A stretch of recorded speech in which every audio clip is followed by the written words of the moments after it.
David Barron is a labor and employment attorney with Cozen O'Connor, and he joins me today for a discussion of legal issues surrounding COVID-19 in the workplace. David, welcome. Welcome. Thanks for having me on. David, are employers legally obligated to disclose to employees if an employee has contracted COVID-19? Yeah, so obviously different states have different rules. Federally, OSHA has said that employees have a right to know if they've been exposed to COVID in the workplace. So I think generally the answer to that question is yes. We can get into more details like, do you have to tell employees the name of the person, which I think the answer is no. Mm-hmm. But generally speaking, yeah, employees do have a right to know if they've potentially been exposed. Mm-hmm. Now, is it possible that certain statements surrounding COVID-19 in the workplace could be considered defamation? Sure, I think it's possible. I really haven't seen a lot of those issues come out. I think privacy is the area where people are most concerned. But, again, if you said that someone was positive and they were not, that would be a false statement. Mm-hmm. Defamatory. Yeah. What do we have for precedent on this? I mean, certainly this is not the first disease to come along that has affected employment. Are there examples that we can take from the past, or are we on to some degree on completely new ground here, trying to figure out these issues? Yeah, no, I think it's both. Like just for example, the EOC had guidelines that they've had in place for about 10 years dealing with pandemics, going back to swine flu and some other things. So there was definitely precedent on things like temperature checks and medical inquiries surrounding flu-like symptoms and those issues. The scale of what we have now is totally unprecedented. I can't recall of any prior disease that actually promised to completely reconfigure the workplace, where people worked, how far apart they were from each other going forward. I mean, are we looking at permanent changes here that employers would be required to make in order to escape legal liability for their employees getting this disease? Yeah, I think the shutdowns are what's new, right? I mean, that's the part that's caused businesses the most harm and difficulty, and really is something new that we've never seen before. So, mass numbers of people working from home, or businesses being shut down and employees not working at all. So that aspect, I think, is completely new. And the extent to which all of that gets reversed and things go back to, normal, I don't think anybody knows the answer to that question. Are there guidelines that we can draw on that would allow employers to just give them some guidance on how to set up the workplace, how far to distance employees? Is there anything like that, or is it pretty much difficult to just assess these days? There are. The problem is that those things tend to be local. For example, OSHA has some pretty good guidelines, but they're somewhat generic. It says things like, you should distance as much as you can, or you should look at facial coverings and consider whether they work in your workplace, and what environmental changes. So they're very broad, giving maybe employers the topics of things they should be looking at, but don't really give a lot of detail. And then you get into some of the local jurisdictions where maybe we have some counties or cities even with very detailed restrictions, sometimes on industry, maybe restaurant industry, for example. So, this is that you have to look at all of these things. And if you're an employer with, multi-location operations, it's really a nightmare, because you may have some areas where, facial coverings are required and other places where they're not. But again, it's difficult to determine, is it not, whether we're talking about permanent changes to the way the workplace is set up, or we're just trying to ride out this pandemic till it's gone, and then we go back to business as usual with our cubicles and people working shoulder to shoulder. I'm assuming that to some degree there's going to be some change, and the legal implications of that would require it. What do you think about that? Yeah, I think it's going to be a while before employers are comfortable enough to go back to business as usual. There's lots of concern about liability. Generally, again, if someone contracts it in the workplace, that's workers' comp.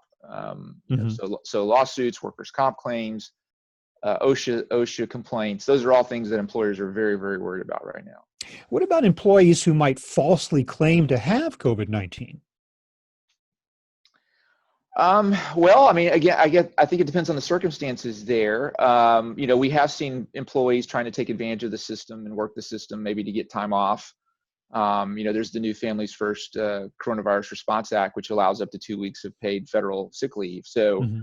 I've had clients that have had employees that, claim they're going to get a test and, they disappear and things like that. So there will always be people who work the system, and I think, most employers, are able to work through those.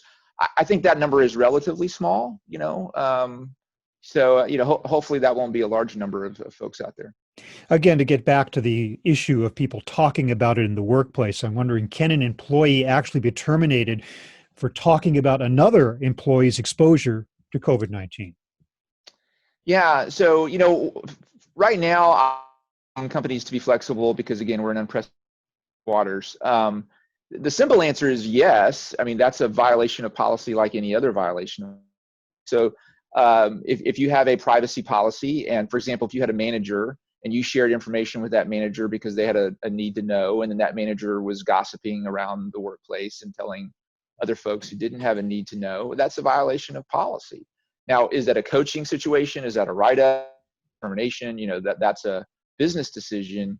Keeping in mind, again, that I think, most employers are being somewhat conservative and not firing people because of the somewhat unique situations we find ourselves. Do you think that legal issues might be one of the things that are actually influencing employers' decisions about whether to allow employees to continue to work from home on a permanent basis or semi-permanent basis? That it relieves them of Yeah, legal liability if their employees aren't even in the workplace.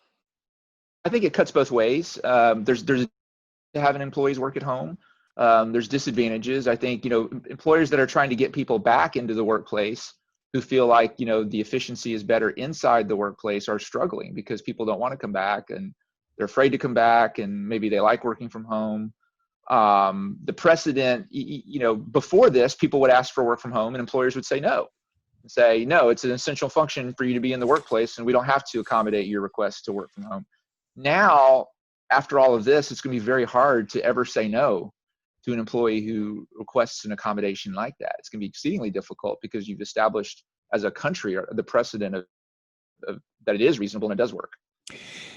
We hear a lot of people saying that this is going to be the new normal, that people are going to be permanently working from home to a great degree. And on the other hand, companies have tried this in the past before, and they have found that having their employees scattered around in different places really does cut into their ability to do business.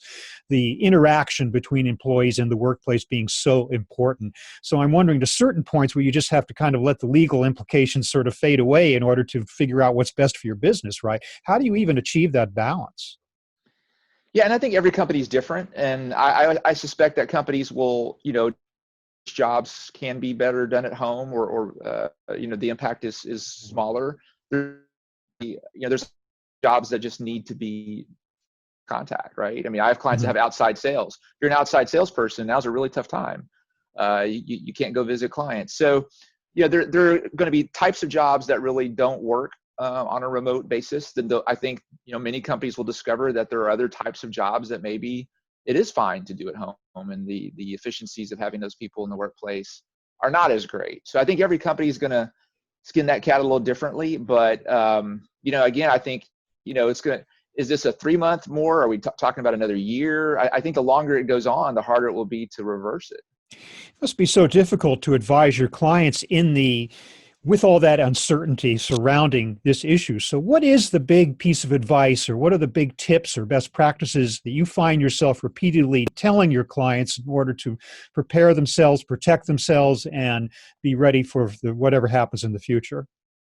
Yeah, I think, compliance with local ordinance is a big one. And I think, having somebody who has their arms wrapped around that within the organization, who's able to, to follow.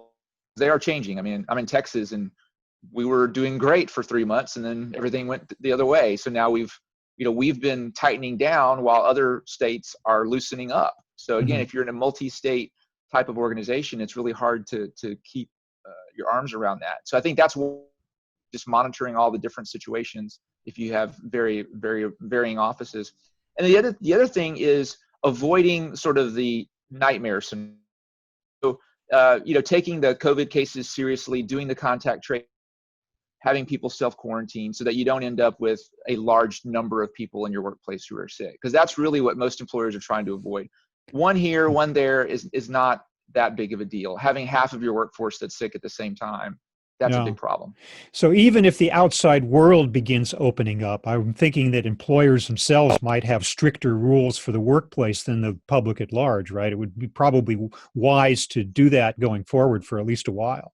Yeah, and again, I think it depends on the type. So if you can't wait to get open, right? If you're an Yeah. office, and you can maybe take it a little slower. Mm-hmm. Well, David, thank you very much. David Barron of Cozen O'Connor, for giving us a little bit of advice on how companies might go forward in an extremely uncertain environment with COVID-19 still out there and far from being resolved in any meaningful way. Thank you very much for being with us. Appreciate your talking to us. Happy to